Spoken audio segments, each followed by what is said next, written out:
Dios los bendiga, hermanos. Vamos a nuestra escuela bíblica de hoy. Vamos al estudio número 29 y el tema es un compañerismo compartido. ¿Por qué un compañerismo compartido? Vamos a ver que aquí vamos a comentar sobre la escuela, sobre la iglesia primitiva, y vamos a ver cómo estos primeros discípulos todo lo compartían. Todo lo que tenían lo compartían. Era un compañerismo alegre, un compañerismo donde se suplía las necesidades más importantes de cada uno de estos miembros. Todo era de todos. Todo lo que esta iglesia primitiva tenía, todo lo que estos creyentes tenían era de todos. La verdad central dice: el verdadero amor para Cristo se demostrará en un amor para todos los santos, expresándose en comunión íntima y cuidado en cuanto a las necesidades básicas de la vida. El estudio de hoy lo vamos a basar en el libro de Hechos, capítulo 2 del 43 al 47 y capítulo 6 versos 1 al 7. El mismo poder que tenía Jesús pasó a sus discípulos, a los apóstoles, a los creyentes, y se hacían muchos milagros y prodigios a través de estas personas. Estos milagros y prodigios, todas estas señales también pasan a todos nosotros los que somos iglesia de Jesucristo. Jesús dejó el Espíritu Santo y por medio de este Espíritu también se continúan haciendo milagros y señales a diario. Todos los días el Señor hace milagros, no solamente de sanidad, sino distintos tipos de milagros. Todo esto era señales del poder de Dios a través de sus discípulos. Dice el verso 44, y todos los que creían se reunían y tenían todas las cosas en común. Hay que entender esto, ya que esta división de propiedades no era como tal, o sea, no era algo obligatorio. Ellos compartían, vendían sus propiedades y las compartían entre los más necesitados, pero era un acto completamente voluntario, no era un acto obligatorio. De hecho, la Biblia no establece en ninguna parte que debemos tener todos los bienes en partes iguales. Lo que la Biblia sí nos dice es que somos mayordomos, o sea que somos administradores de todo lo que Dios nos da, y nos dice que debemos amar a nuestro prójimo como a nosotros mismos. Así como nos amamos a nosotros, así mismo amar a nuestro prójimo. ¿Quién es nuestro prójimo? Toda persona que está a nuestro lado, toda persona que está a nuestro alrededor. El Señor nos manda a que amemos a nuestro prójimo como a nosotros mismos. Así que si yo me amo, yo me cuido, de esa misma manera debo procurar cuidar a mi hermano. Todo el bien que yo quiera para mí, también lo debo querer para mi hermano. El problema es, y la pregunta y la interrogante es, si verdaderamente nos amamos a nosotros mismos. Porque muchas veces nos quedamos en amar a nuestro prójimo, pero se nos olvida la otra parte, como a nosotros mismos. Quiere decir que no podemos amar a ninguna persona, no podemos amar a nuestro prójimo si antes no nos amamos a nosotros mismos. Tenemos que respetarnos a nosotros mismos, cuidarnos a nosotros, tenernos en estima antes de amar a otra persona. Cuando viajamos en avión, sabemos que se dicen unas instrucciones por si acaso hay problemas del aire en el avión, ¿verdad? Si hay un accidente, cualquier inconveniente que tenga que ver con el aire del avión, y saben que se dan unas instrucciones para el uso de las mascarillas para oxígeno. Las mascarillas para oxígeno. ¿Y qué nos dicen en las instrucciones? Bien claro nos dicen, primero ponte tú la mascarilla. Primero tú te pones la mascarilla para que puedas respirar y luego ayudas a poner la mascarilla del que está a tu lado. Primero eres tú. No puedes amar a los demás si antes no te amas a ti. Es decir, de la misma manera que yo me amo, debo amar a mi hermano. Así debe ser en la iglesia, así debe ser en la comunidad, en la familia, en todos sitios. Yo quiero tener una comida saludable porque me amo. Pues también debo procurar que mi hermano tenga una comida saludable. Yo quiero vestir una ropa apropiada, también debo procurar ese bien para mi hermano. Yo quiero tener una buena salud, también debo procurar una buena salud. La misma salud que yo quiero para mí, la debo querer para mi hermano. Eso es amar al prójimo como nosotros mismos.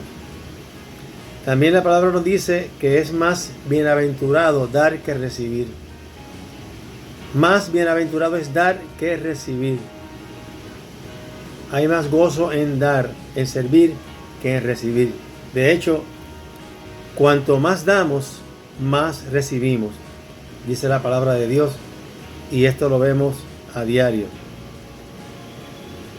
Verso 45 dice, vendían sus posesiones y bienes, y los repartían a todos, a cada uno según su necesidad.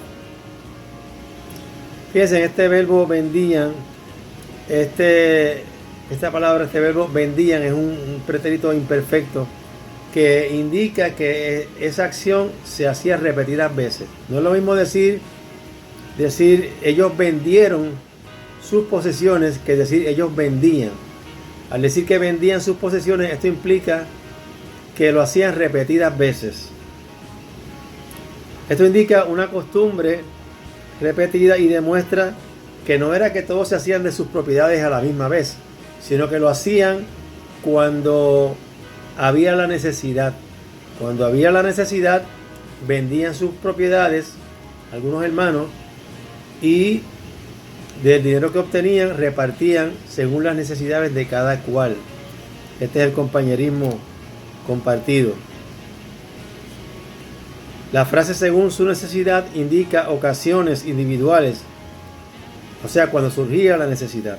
Verso 46 dice, ellos perseveraban unánimes en el templo día tras día, y partiendo el pan, casa por casa, participaban de la comida con alegría y con sencillez de corazón. No solamente iban a diario al templo a adorar a Dios, a orar, sino que también compartían en sus casas. Todo lo tenían en común. Es decir que mi casa no es solamente mía, sino que también es de los hermanos. Mi carro no es solamente mío, sino también de los hermanos, del que tenga la necesidad. Compartían todo en común. Y aparte de la iglesia, pues también comían, también participaban de la comida en las casas, en la Santa Cena. Y era un compartir, era la palabra es koinonía, un compartir alegre, un compartir en paz entre todos ellos. Había compañerismo entre ellos.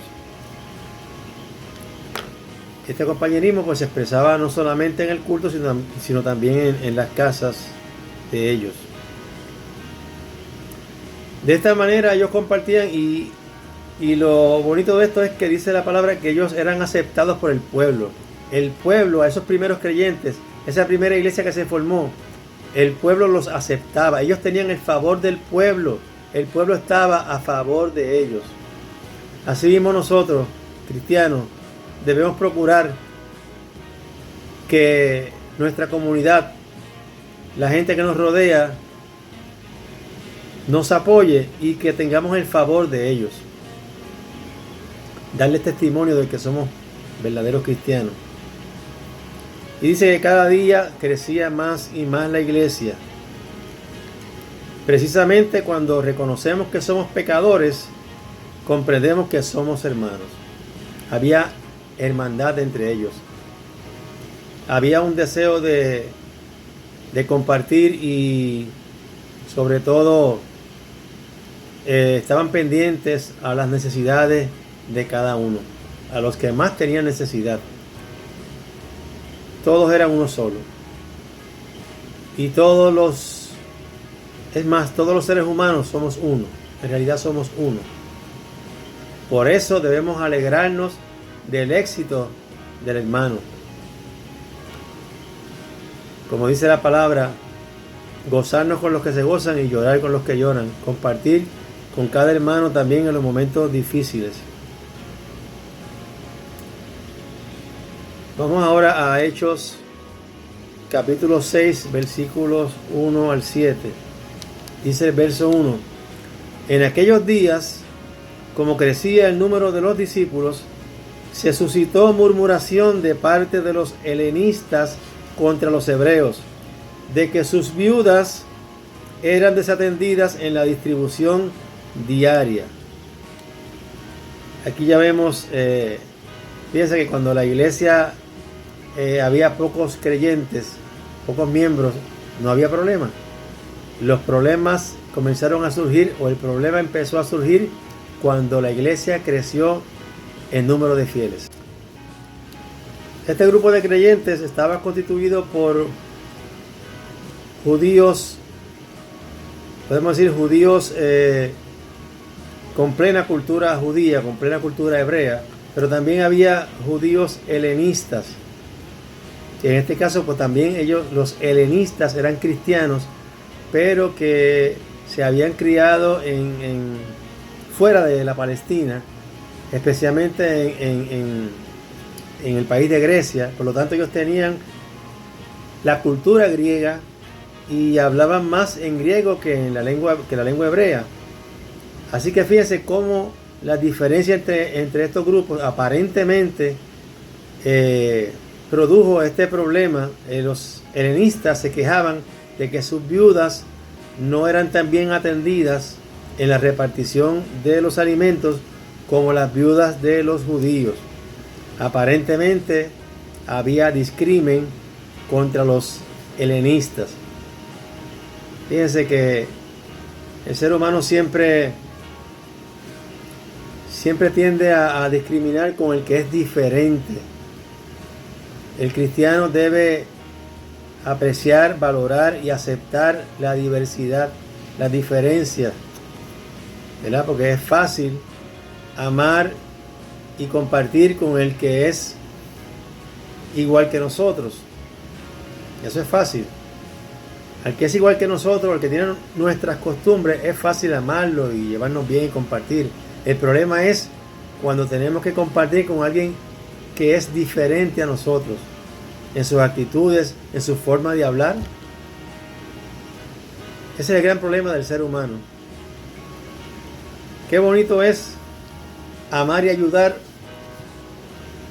a los que son como nosotros, a los que tienen nuestras cualidades, nuestra cultura, pero también amar de igual manera a los que son diferentes a nosotros.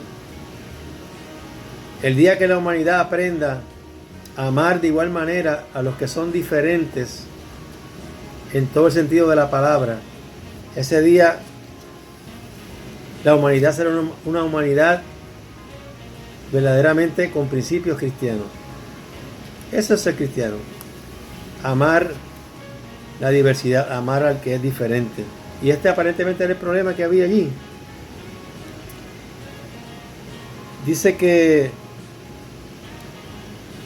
se quejaban, pues, los helenistas de que sus viudas no eran tan bien atendidas como las de los hebreos. Es decir, que la iglesia había crecido tanto que ya se habían incorporado muchos helenistas a la iglesia. Ya no solamente era una iglesia de judíos, sino que se puede decir que ya la gran mayoría eran gentiles ¿Quiénes son gentiles? Gentiles es todo aquel que no es judío, todo aquel que no es hebreo. Así que al incorporarse a estos grupos helenistas, que aunque eran judíos se habían criado fuera de la Palestina, tenían otra cultura, otras costumbres, y pues la iglesia era prácticamente gentil. Eran más los gentiles que los judíos, y ahí comenzaron los problemas, aparentemente, porque la Biblia no dice que esto realmente estaba sucediendo. Dice que había murmuración de parte de los helenistas. ¿Cuánto daño hacen las murmuraciones en la iglesia, en las familias,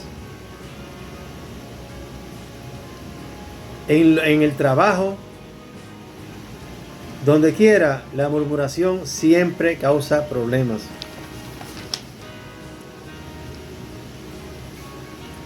Los discípulos pues tenían que hacer algo, los apóstoles, para evitar este problema. Cuando hay problemas de este tipo hay que actuar inmediatamente, y así lo hicieron los discípulos. Actuaron para evitar que hubiera más discrepancia en la iglesia.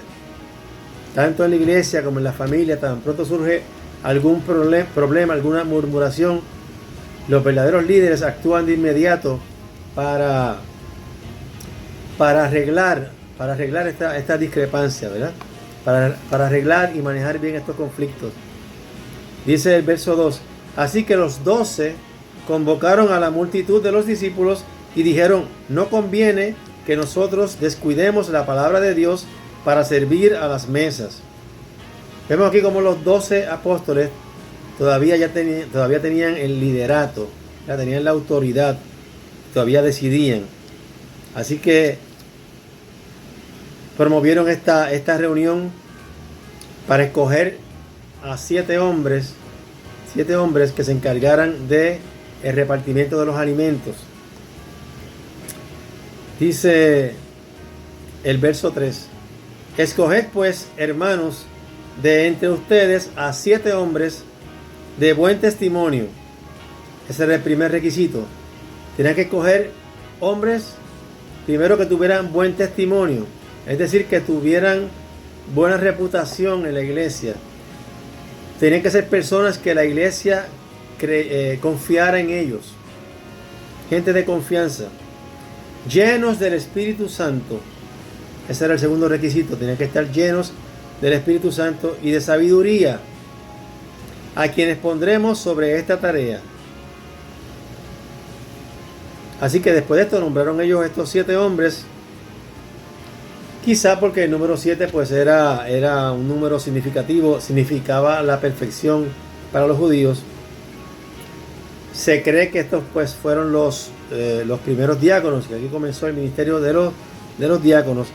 Y algo curioso, que los 7 hombres que escogieron tenían nombres griegos, no judíos. Así que esto favorecía más al pedido de los helenistas. Verso 4 dice: y nosotros continuaremos en la oración y en el ministerio de la palabra. Se destacan aquí las prioridades espirituales de los discípulos: el ministerio de la palabra. Básicamente lo que la iglesia primitiva hacía, aparte del compartir, era pues enseñar la palabra, y aparte pues predicar la palabra. Así que ellos se dedicaban a la enseñanza como la proclamación de la palabra. Los muchos creyentes nuevos demandaban, los creyentes nuevos necesitaban y siempre necesitan adiestramiento en la palabra y en la vida cristiana. Verso 5 dice: esta propuesta agradó a toda la multitud. La propuesta de elegir estos 7 hombres para que se encargaran de servir la comida, los alimentos, pues agradó a toda la multitud. Hubo consenso en ese momento. Y eligieron a Esteban, hombre lleno de fe y del Espíritu Santo, a Felipe, a Prócoro, a Nicanor, a Timón, a Parmenas y a Nicolás. Nicolás era un prosélito de Antioquía. Es un prosélito. Prosélito es una persona que en aquellos tiempos pues no era judío, pero abrazaba la fe judía y estaba dispuesto a someterse a los rituales para convertirse en judío. Eso era un prosélito, y este hombre era Nicolás, un prosélito. Fíjense, todos los nombres griegos. Dice, su ministerio se destacó por su testimonio, hablando de Esteban, a los judíos y su defensa ante el Sanedrín, que resultó en su muerte como el primer mártir. En este caso de Nicolás, fue un gentil que se circuncidó para ser judío. Eso es un prosélito. Estuvo dispuesto a circuncidarse, a pasar por el proceso doloroso de la circuncisión para convertirse en judío. Y este es el primer caso conocido donde el evangelio llegó a uno no nacido como judío. En resumen, Esteban y Felipe fueron designados para el trabajo de servir las mesas. Fíjense cómo ellos de inmediato resolvieron ese problema que había. Lo resolvieron porque fueron diligentes en resolver eso. Ese problema tenía que resolverse en el momento, y decidieron de la forma más sabia. Verso 6 dice, presentaron a estos elegidos, a estos diáconos, los presentaron delante de los apóstoles, y después de orar les impusieron las manos. ¿Para qué se imponían las manos? Las manos se imponían y se imponen todavía. Puede ser para curación, para sanidad. Puede ser también para una encomienda que se le encarga a algún ministro, para una ordenación. En este caso, pues se le impusieron las manos a estos 7 varones, porque iban a realizar esa tarea que no era fácil. Nunca el servicio ha sido una tarea fácil, y más cuando se trata de alimentos. Es una tarea que hay que tener mucha sabiduría, mucha discreción, ¿verdad? Y tratar de ser justos con todos. Los 7 fueron seleccionados por el grupo, y la imposición de manos confirmaba dicha selección. Verso 7 dice, y la palabra de Dios crecía, y el número de los discípulos se multiplicaba en gran manera en Jerusalén. Inclusive un gran número de los sacerdotes obedecía la fe, la palabra de Dios. La iglesia continuaba creciendo.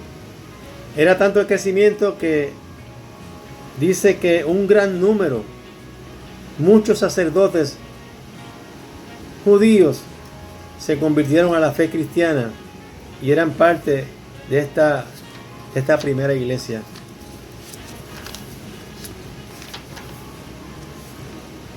¿Cuál es la idea central de este estudio? Un compañerismo compartido. Pidámosle al Señor que nos enseñe a compartir como Él quiere que lo hagamos. Pidámosle al Señor que cuando la iglesia siga creciendo, porque la iglesia seguirá creciendo, tengamos la sabiduría para que haya hermandad, para que haya justicia entre los hermanos. Y esto aplica también a las familias. Pasa lo mismo, cuando las familias crecen, comienzan los problemas. Lo interesante de esto es que todos ellos se reunían en ese compartir, tenían en común todas las cosas y estuvieron dispuestos a lidiar con los problemas a diario. Pidámosle a Dios que nos dé esa sabiduría y que tengamos ese sentir de compartir con los más necesitados. No podemos olvidarnos de los necesitados. Tenemos que mirar a nuestra izquierda, a nuestra derecha. Hay gente necesitada y Dios nos ha bendecido para compartir con ellos. La iglesia, el cristiano, tiene que servir. Jesús dio el ejemplo. Él dijo, yo no he venido para ser servido, sino para servir. El Señor permita que podamos ser verdaderos cristianos y compartir, amarnos a nosotros y amar a nuestro prójimo. Oramos. Padre, gracias por tu palabra. Gracias por esta gran enseñanza. Gracias por esta primera iglesia, por ese compartir. Gracias por la sabiduría que das a tu pueblo, Padre. Y que el mundo entienda la importancia de la iglesia. La iglesia es un ejemplo de compañerismo, Padre. Pero un compañerismo espiritual. Permite que tu iglesia se mantenga siempre, siempre, siempre a la vanguardia del necesitado. Gracias te damos, Padre, y bendice a todas las familias que me están escuchando en este momento. Todo esto te lo pido en el nombre bendito de Jesús. Amén.